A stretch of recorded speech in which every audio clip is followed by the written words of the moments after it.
Today we're going to be doing some car detailing. I mentioned in a previous video that I had a detail coming up this weekend.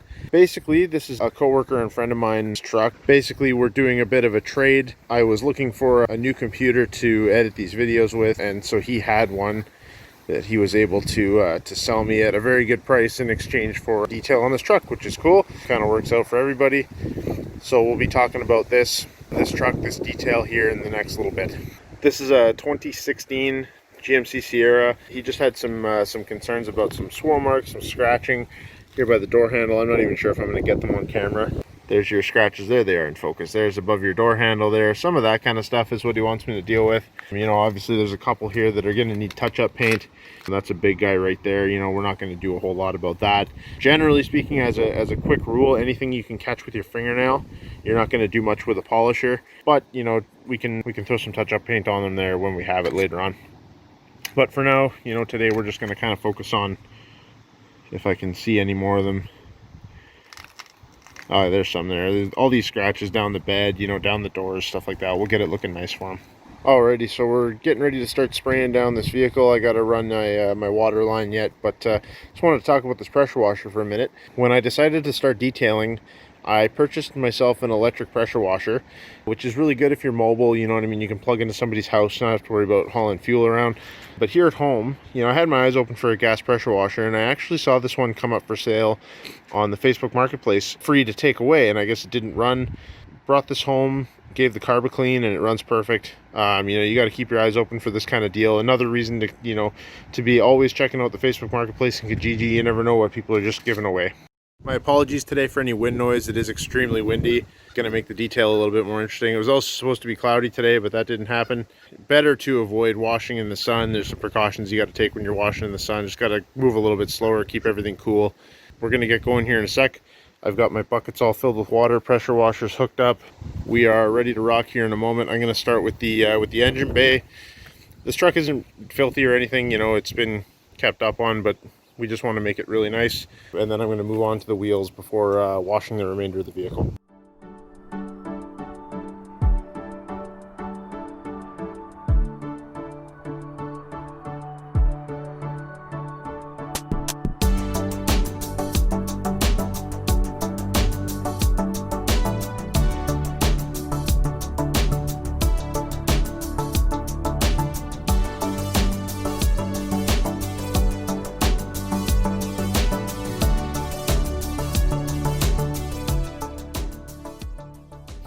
All right, wheels are looking beautiful. Got those done all the way around. Did some iron treatment on them to get that kind of, in the corners you get that little bit of rust color, and it kind of hurts the look. We're going to move on to the wash now. Everything's going really good despite the wind.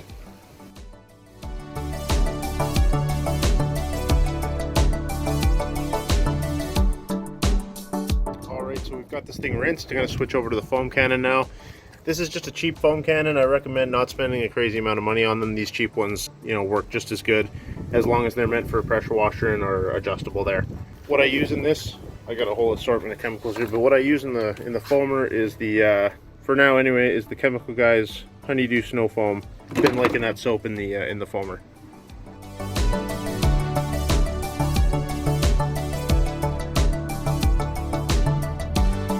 Alright, so after I do the foam, I like to go around and do some brush work just on emblems and, you know, little parts, little areas that you might not get so good with a mitt. Hopefully I'm keeping this halfway in frame. Just real quick. Anywhere you see any of this kind of stuff, just give it a quick back and forth. Sometimes I'll use this on mirrors also. Around handles, this works great. This is a good time to do it when you got the foam on here, you know, a little bit of lubrication, so you're not marring everything up.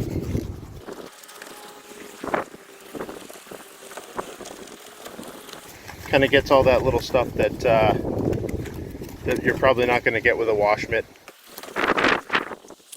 On the gas door, give it a little spiff back here. This is an often overlooked area.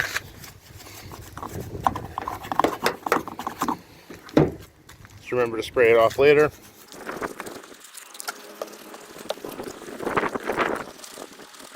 can see here, we are in the sun, unfortunately, so the foam doesn't last quite as long on the sun side. It's a little bit warmer.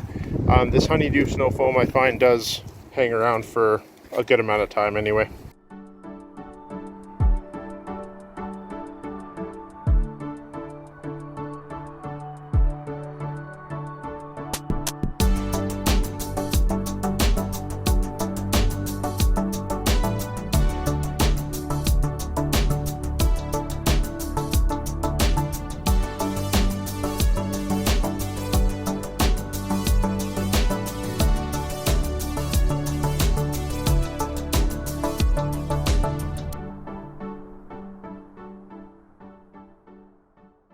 All right, so we've got the driver's side sprayed down here and wash mitted.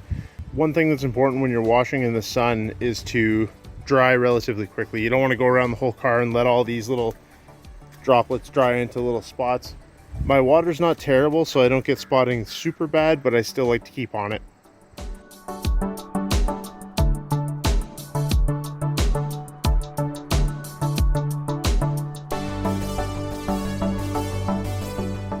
Alrighty, so that's it for the wash.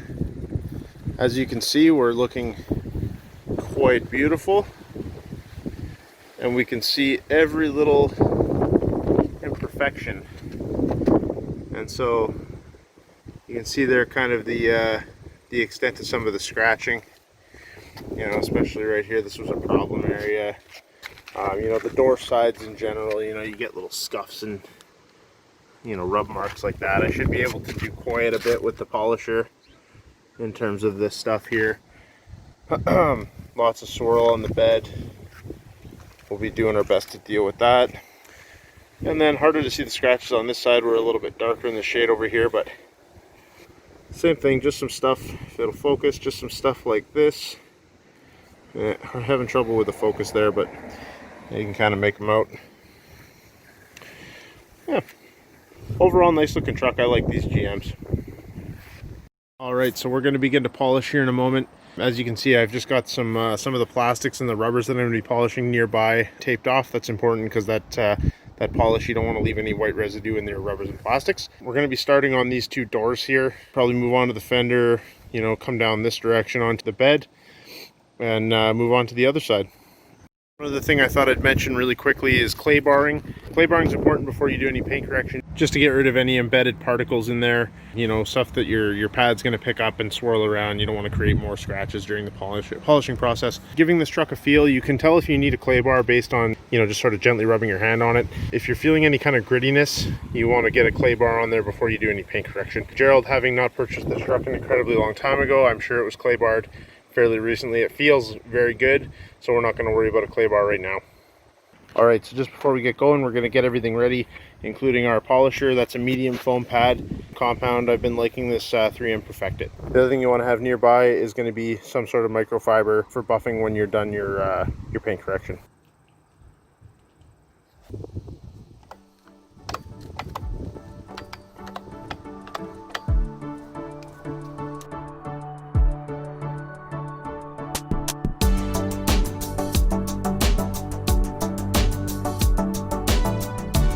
I haven't been doing this a super long time, and I'm by no means an expert, but I really do like the Chemical Guys stuff. I find that these compounds kind of glaze up a little bit, and with that sort of lubricate. I find that you can feel safer cutting a little harder, being a little bit more aggressive with these than the 3M. I think I could be wrong about this. I could be way off base, but in my experience, it seems less forgiving. This seems a little more forgiving than the 3M product.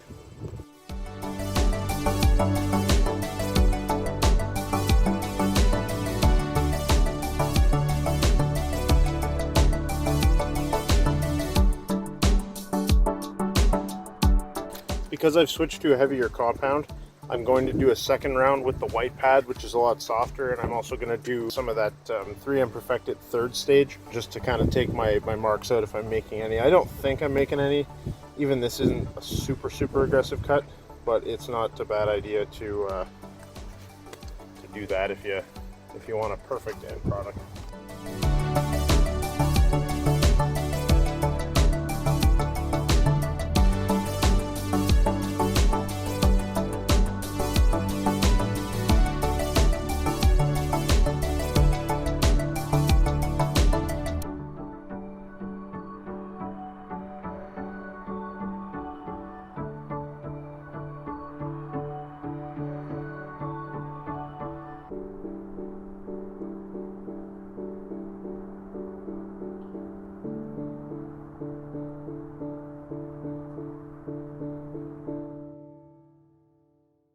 So we're just on the top of the box here to illustrate what I'm talking about these scratches and what we're getting out. So this here is an area that I haven't touched, and if we come down here, there's kind of where I stopped. And so you'll see now, you can still see a lot of the deeper stuff. It's still there. You know, you'd have to go really crazy to get all that stuff out. But basically what we're looking to get rid of, oh yeah, is all that ugliness right there. That's what makes paint look dull. You know, stepping back a little bit, you can really see the deepness of that paint. If I can get it to focus. This camera doesn't like to focus that much. Yeah, you can see that the paint has been, you know, deepened. We've got a little bit of that wet gloss look back, as opposed to over here, ugh, dusty.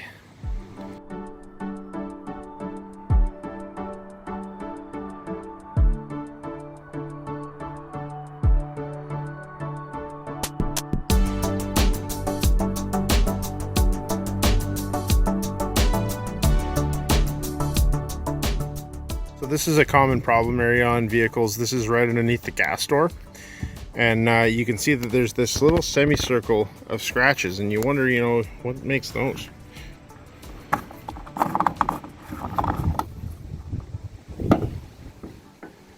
Oh yeah.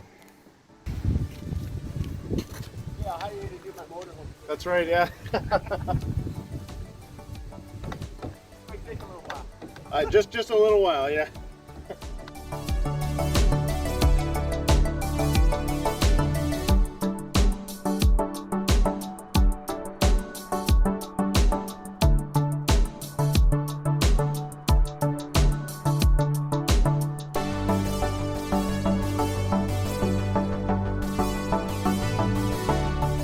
All right, getting back on camera here just to finish this up. Put the camera away because I was kind of running out of time, and never really done a proper two-stage polish before on a whole vehicle. I've tried it here and there on things, but basically I used a pretty heavy cut on a medium pad and kind of went around the whole thing, and I stood back in the sunlight and I could see like just these crazy holograms and stuff, and I was like, oh, I gotta just put the camera away, you know, deal with this. I've actually done the rest of the truck the second time around with a finishing polish and a much lighter pad. I have from about here down to do. I've been doing much larger areas because I'm not cutting as hard. So this is basically going to be my finished pass. So I thought I'd fire the camera back up, talk about it a little bit. Everybody can watch what's going on. So once I'm done with this, I'll be hooking up the foam cannon again and just doing one more touchless wash, just to get rid of all the dust and fallout from this process.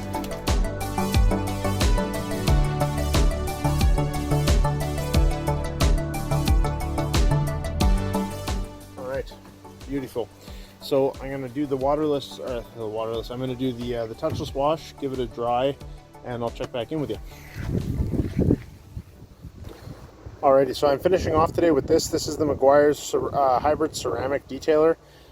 This is a spray-on, wipe-off product. It's not technically a ceramic treatment, but it does kind of the same thing. The water beading just doesn't last as long.